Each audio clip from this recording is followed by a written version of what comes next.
তানহা,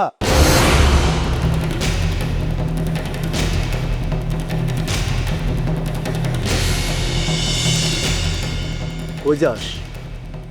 বাবা, টিয়াদের বাড়িতে যাবো একটু। সামনের সপ্তাহের পরীক্ষা না। লাগবো না। মানে মানে আজ থেকে তোর বাড়ির বাইরে যাওয়া বন্ধ। বাবা, তুমি মজা করতেছো তাই না? সামনের সপ্তাহে পরীক্ষা বাবা, অনেক কঠিন কঠিন পড়া, সবকিছু নোটস আনতে হইব। এই, আমার কি তোর মজার মানুষ মনে হয়?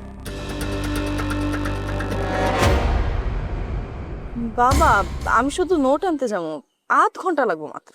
মজুক বিরাট কারবার, জিতে নাও ফ্যামিলি কার, স্পোর্টস বাইক ছাড়াও লক্ষ লক্ষ নিশ্চিত গিফট। তোরে একবার কইছি, আর কইতে আমারে বাধ্য করবি না। এইভাবে কেউ কাউকে বন্দি করে রাখতে পারে? আমি তো ছোট বাচ্চা না বাবা। তুই আমার মাইয়া, তোর ভালো মন্দ দেখার দায়িত্ব আমার। আর আমি কিন্তু মুখে মুখে তর্ক করা একদম পছন্দ করি না। বাবা, আমি নিজের ভালোটা নিজে বুঝি।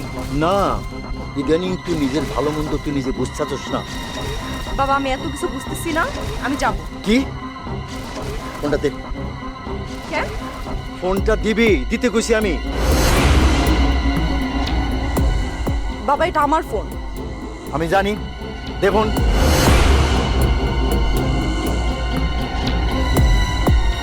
দে ফোন। না, আমি ফোন দিব না। এই ফোন দে। দে। বাবা, ও, বাবা, কি? এই! বাবা, আরে, এইটা কি করতেছো? তুমি চুপ করো, তুমি চুপ করো। তোমার আশকারা পাইয়াই আমার মেয়েগুলি আজকে বের হয়ে উঠছে।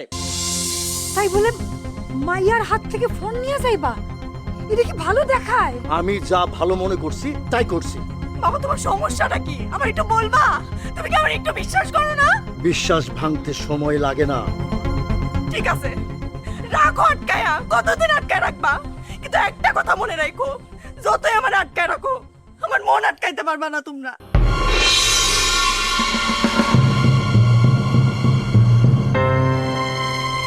আরে, এইভাবে চাপ দিলে তো মায়াটা আরো দূরে সরে যাইব।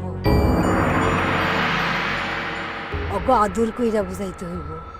চাপ না দিলে লাগাম ছুটে যায়।